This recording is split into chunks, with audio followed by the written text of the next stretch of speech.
Good day. Today we'll be discussing a case relating to public international law. This case is Nicaragua versus United States of America, which was decided by the International Court of Justice concerning military and paramilitary activities in and against Nicaragua. There are different principles involved in this case, but I'll be only providing you the most important one, which says that even if a treaty norm and a customary norm were to have exactly the same content, the operation of the treaty process must not necessarily deprive the customary norm of its separate applicability.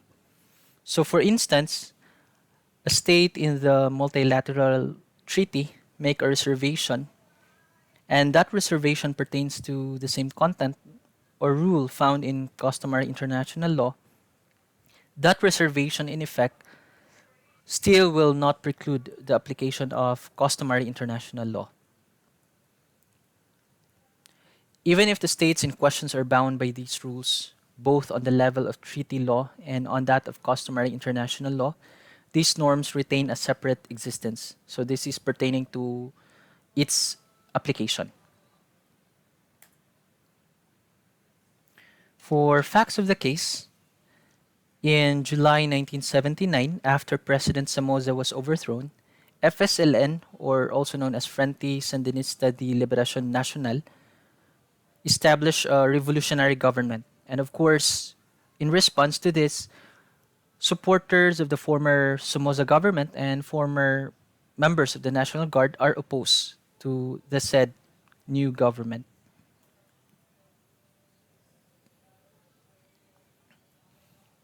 For the United States, they actually initially supported this government. However, it changes its attitude upon knowing that Nicaragua was actually engaged in providing logistical support and weapons to guerrillas in El Salvador.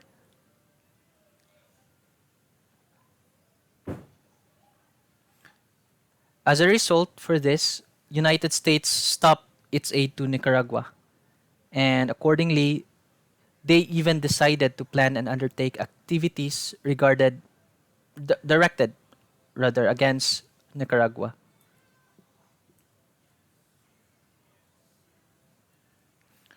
So this includes the financial support, training, supply of weapons, intelligence on these two groups, which are actually groups that are against or uh, opposed to the government.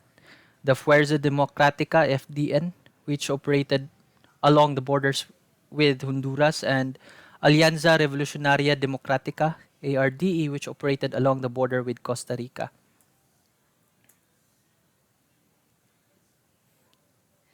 And in addition, they also launched attacks against the Nicaragua government with the purpose of overthrowing the said government. These are done on by different means like landmines, attacks on ports, oil installations, and naval base. The even flew aircrafts that would actually gather information or intelligence to supply also contrasts in the field, the ones that the CIA of the United States trained, and also to intimidate the population in general. These actions by the United States prompted the government of Nicaragua to submit a legal dispute against the United States before the International Court of Justice.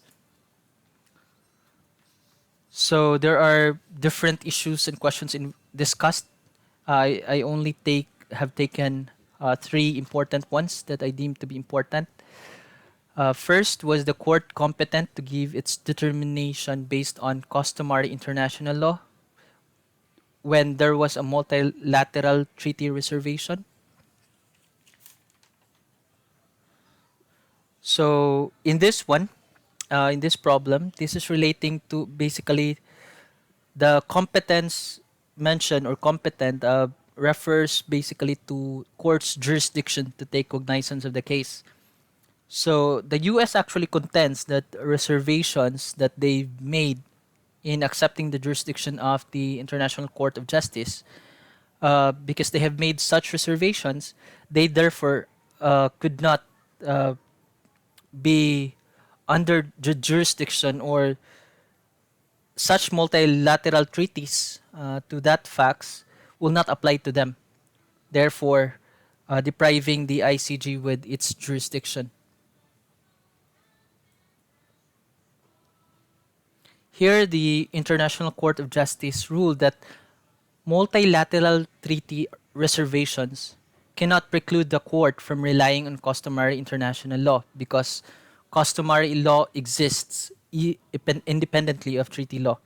So this goes back to the principle earlier, wherein if there are the same content or rules with that of international law and treaty, where a specific state made reservation to that effect, that reservation would only be applicable in terms of treaty, but customary international law would still apply, even if such state have already made reservation to that effect.